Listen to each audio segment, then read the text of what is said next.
Everyone, आप लोगों का बहुत बहुत स्वागत है हमारे यूट्यूब चैनल स्टडी पॉइंट रहा में। तो आज हम क्लास 10 वालों के लिए most important question social science का लेकर आए। तो चलिए बिना देर के स्टार्ट करते हैं। तो हमारा पहला क्वेश्चन है कि इनमें से कौन जैविक संसाधन नहीं है। तो मिट्टी जैविक संसाधन नहीं है। भारत सरकार की वन नीति के अनुसार कम से कम कितना प्रतिशत भूभाग वनाच्छित रहना चाहिए। 33% भूभाग वनाच्छित रहना चाहिए। महानदी पर कौन सा बांध बना है। महानदी पर हीराकुंड बांध बना है। टेक्सोल है, कैंसर रोधी दवा में काम आता है। क्वेश्चन नंबर 5, इनमें से कौन धात्विक खनिज नहीं है। तो ग्रेफाइट धात्विक खनिज नहीं है। इनमें से कौन टर्शियरी कोयला भंडार का क्षेत्र है। तो झारखंड में है इसका भंडार। इनमें से कौन परमाणु शक्ति का साधन नहीं है। तो बॉक्साइट जो है वो परमाणु शक्ति का साधन नहीं है। भारत को कुल कितने डाक क्षेत्रों में बांटा गया है। तो भारत को कुल 8 डाक क्षेत्रों में बांटा गया है। इनमें से कौन सी नदी असम में बाढ़ का कारण है। तो ब्रह्मपुत्र नदी असम में, तो यही एक है ब्रह्मपुत्र नदी असम में बाढ़ का कारण बनाती है। तरुण भारत संघ एनजीओ का संबंध किस राज्य से है। तो झारखंड राज्य से है। चलिए अगली क्वेश्चन की तरफ। इनमें से किसका उपयोग इलेक्ट्रॉनिक उद्योगों में होता है। अब्रक का उपयोग इलेक्ट्रॉनिक उद्योगों में होता है। इंद्रपुरी, क्वेश्चन नंबर 12, इंद्रपुरी जलाशय परियोजना किस राज्य में है। तो इंद्रपुरी बिहार राज्य में।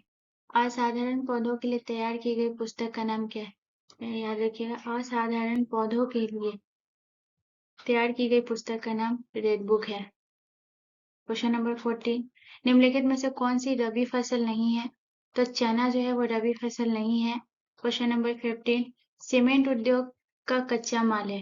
तो ये मोस्ट इम्पोर्टेंट क्वेश्चन है।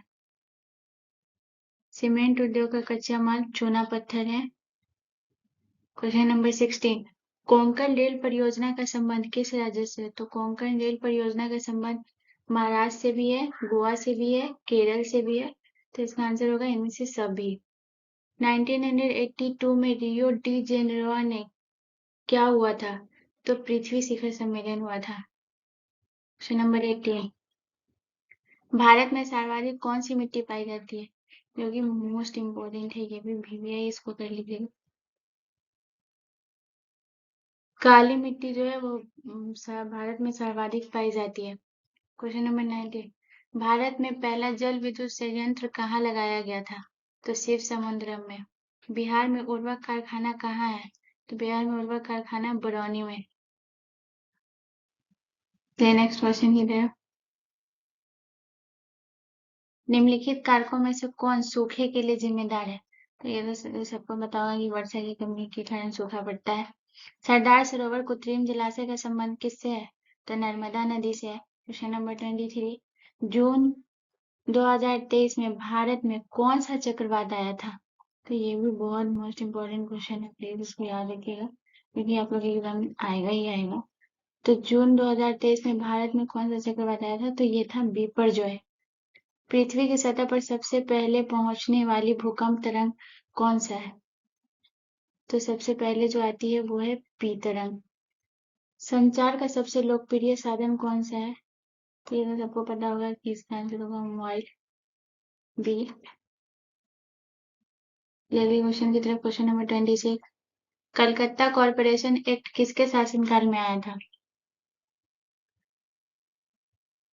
तो ये लॉर्ड रिपन के टाइम में, ये भी याद रखिएगा। यूरोप में राष्ट्रवाद की शुरुआत कहाँ से हुई थी। तो क्रॉस से। क्वेश्चन नंबर 28, राइन राज्य संघ की स्थापना किसने की थी। तो राइन राज्य संघ की स्थापना किसने की थी। तो राइन राज्य की स्थापना की थी नेपोलियन ने। अप्रैल 33 किसने लिखी थी। अप्रैल 33 लिखी थी लेनिन ने। खुदाई खिदमतगार का गठन किसने किया था। क्वेश्चन नंबर 30, खुदाई खिदमतगार का गठन किसने किया था। तो खान अब्दुल गफ्फार खान ने किया था। ये भी बहुत इंपॉर्टेंट क्वेश्चन है, इसको प्लीज रिवाइज कर लीजिए। बहुत बहुत ज्यादा इंपॉर्टेंट क्वेश्चन है। चलिए नेक्स्ट क्वेश्चन इधर। लाला हरदयाल ने इसमें से किसकी स्थापना की थी। तो लाला हरदयाल ने गदर पार्टी की स्थापना की थी। साम्यवादी गुट का अगुवा कौन था। साम्यवादी गुट का अगुवा था सोवियत संघ। चलिए नेक्स्ट क्वेश्चन की तरफ, क्वेश्चन नंबर 33। इनमें से क्या मार्टिन लूथर की कृति है? तो 95 थीसिस मार्टिन लूथर की कृति है। Bengal gazette, question number 34, Bengal gazette का प्रकाशन किसने किया था? तो जेम्स ए हिक्की ने किया था। क्वेश्चन नंबर 35, यूनान इनमें से किस देश के अधीन था? तो ऑस्ट्रेलिया के अधीन था। नमक कानून तोड़ने के लिए गांधी जी ने कौन सा स्थान चुना था? तो डांडी। बहुत लोगों को लगता है इसे साबरमती, जो ये रॉन्ग होगा। Dandi is the correct answer. Question number 37, समाजवादियों की बाइबिल किसे कहा जाता है? समाजवादियों की बाइबिल दास कैपिटल को कहा जाता है। एक स्वतंत्र राष्ट्र के रूप में सिंगापुर का उदय किस वर्ष हुआ था? तो सिंगापुर का उदय जब स्वतंत्र राष्ट्र में हुआ था वो था 1965। वियना कांग्रेस में कौन राष्ट्र सम्मिलित नहीं था? तो वियना कांग्रेस में जर्मन राज्य सम्मिलित नहीं था राष्ट्र। फॉरवर्ड ब्लॉक की स्थापना किसने की थी? ये भी मोस्ट इम्पोर्टेंट क्वेश्चन है। तो फॉरवर्ड ब्लॉक की स्थापना की थी सुभाष चंद्र बोस ने। ले नेक्स्ट क्वेश्चन की तरफ। ले नेक्स्ट क्वेश्चन की तरफ। मुंबई राज्य का विभाजन कर किन दो राज्यों का गठन हुआ था? तो महाराष्ट्र और गुजरात का गठन हुआ था। क्वेश्चन नंबर 42, बिहार में कुल कितने नगर निगम स्थापित किए गए? ये भी वीवीआई है, इसको भी आप कर लीजिएगा, ये बहुत ज्यादा इंपॉर्टेंट है। तो बिहार में जो नगर निगम स्थापित किए गए हैं वो है 15। ये भी वीवीआई है। राज्य पुनर्गठन आयोग, राज्य पुनर्गठन आयोग की स्थापना कब हुई थी? 1954 में। क्वेश्चन नंबर 44, चुनाव आचार संहिता का निर्माण कौन करता है? तो चुनाव आचार संहिता का निर्माण जो कराता है वो निर्वाचन आयोग कराता है। बिहार में पंचायती राज संस्थाएं कितने हैं? तो पंचायती राज संस्थाएं त्रिस्तरीय है, यानी कि 3 स्तरीय। आंग सान सू किस देश के नागरिक हैं? तो आंग सान सू म्यांमार के हैं। चिली की प्रथम महिला राष्ट्रपति कौन है? तो मिशेल बाचेलेट है, जो चिली की प्रथम महिला राष्ट्रपति थी। इनमें से किस पर लोकतंत्र का भविष्य निर्भर करता है? क्योंकि ये भी बहुत वीवीआई है, ये पिछले प्रीवियस ईयर में हमेशा पूछा गया है बहुत टाइम। तो इनमें से किस पर लोकतंत्र का भविष्य निर्भर करता है? तो वो है निष्पक्ष चुनाव पे। क्वेश्चन नंबर 49, लोकसभा में चुने हुए सदस्यों की संख्या कितनी है? लोकसभा में चुने हुए सदस्यों की संख्या 545 है, तो याद रखिएगा। इनमें से कहाँ प्रत्यक्ष लोकतंत्र है? तो स्विट्जरलैंड में प्रत्यक्ष लोकतंत्र है। चलिए नेक्स्ट क्वेश्चन की तरफ। चलिए हमारा अगला क्वेश्चन है कि कितनी जनसंख्या पर ग्राम पंचायत का गठन किया जाता है? तो ग्राम पंचायत का जो गठन होता है, जो हमारे गाँव में होता है ग्राम पंचायत का गठन, तो वो 7,000 पे होता है। क्वेश्चन नंबर 52, 1975 में आपातकाल की घोषणा किसने की थी? तो भारतीय राष्ट्रीय कांग्रेस ने की थी। ये भी बहुत वीवीआई है, मैं आपको बता रही हूँ कि यहाँ से आपको 90% आपको चांस है कि क्वेश्चन देखने को मिलेगा ही मिलेगा। तो सोशल साइंस का आपका जब भी एग्जाम होता है एक बार प्लीज इसको रिविजन करके जाइएगा। चलिए अगला क्वेश्चन, क्वेश्चन नंबर 53, पूरे जिले का प्रशासन कौन करता है? तो जिला दंडाधिकारी करता है। नेपाल में लोकतंत्र वापसी के लिए कब आंदोलन हुआ था? तो 2006 में हुआ था। क्वेश्चन नंबर 55, जल आपूर्ति के निजीकरण के विरुद्ध कहाँ संघर्ष हुआ था? तो बोलीविया में हुआ था। क्वेश्चन नंबर 56, विंग एवं टोरी नामक राजनीतिक दलों का संबंध किससे है? तो ब्रिटेन से है। क्वेश्चन नंबर 57, इंग्लैंड में महिलाओं को वोट का अधिकार कब प्राप्त हुआ था? तो बताइए, इंग्लैंड में महिलाओं का वोट देने का अधिकार कब हुआ था? तो 1945 में।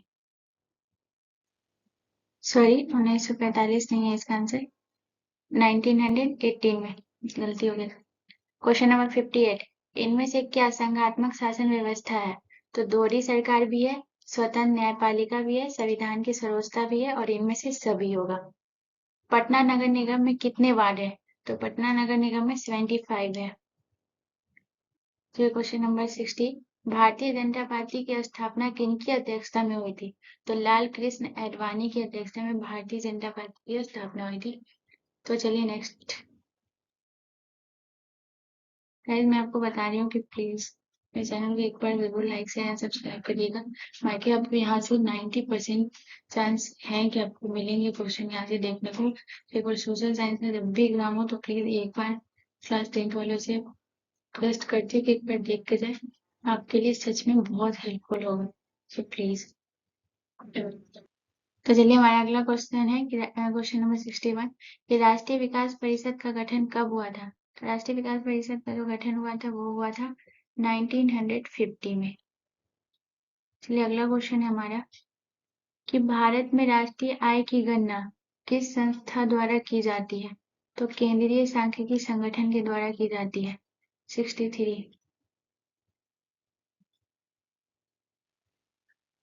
y बराबर c+1 में एक क्या है। ये भी बहुत इंपॉर्टेंट है, रिव्यू है, इसको प्लीज एक बार देख लीजिएगा। तो इसमें है निवेश है, वन जो होता है वो निवेश होता है।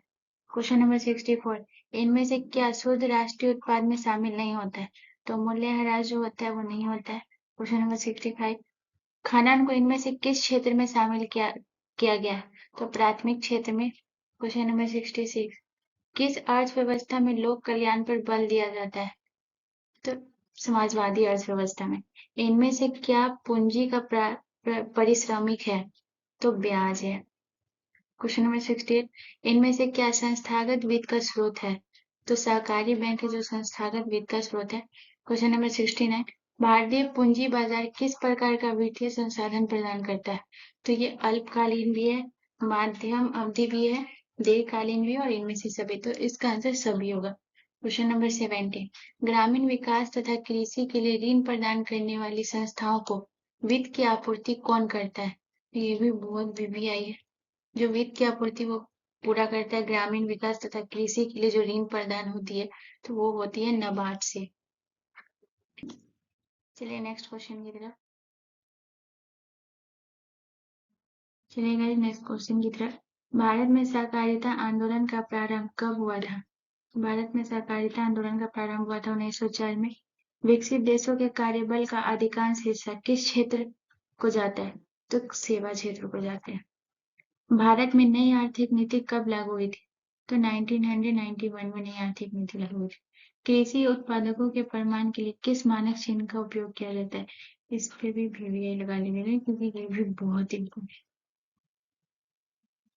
तो कृषि उत्पादकों के प्रमाण के लिए किस मानक चिन्ह का प्रयोग किया जाता है। तो एक मार्क का प्रयोग किया जाता है। मानव पूंजी का प्रमुख घटक कौन है। मानव पूंजी का मतलब मानव की सब जरूरी है, भोजन भी जरूरी है, स्वास्थ्य भी जरूरी है, शिक्षा भी जरूरी है। तीसरा आंसर होगा इनमें से सभी। जवाहर रोजगार योजना कब लागू की गई थी। तो 1989 में लागू की गई थी। HDI मानव विकास सूचकांक कब शुरू की गई थी। तो ये 1990 में। इनमें से कौन प्राथमिक क्षेत्र की क्रिया नहीं है। तो विनिर्माण जो प्राथमिक क्षेत्र की क्रिया नहीं है। इनमें से क्या आवश्यकताओं के दोहरे सहयोग की समस्याओं को हल करता है। तो दोहरे समस्याओं के सहयोग को हल कौन करता है। तो वो करता है मुद्रा। क्वेश्चन नंबर 80 इनमें से कौन व्यापारिक बैंक नहीं है। ये भी मोस्ट इंपोर्टेंट क्वेश्चन है, VBI इसको लगा लीजिएगा। तो इसमें भारतीय रिजर्व बैंक जो है वो व्यापारिक बैंक नहीं है। चलिए गए तो इतना ही। और होपफुली अब उम्मीद करते हैं कि प्लीज इस आप लोगों को ये पसंद आया होगा। तो चलिए ठीक है, मिलते हैं next video. And guys please मेरे चैनल को लाइक एंड सब्सक्राइब जरूर करिएगा। सो धन्यवाद।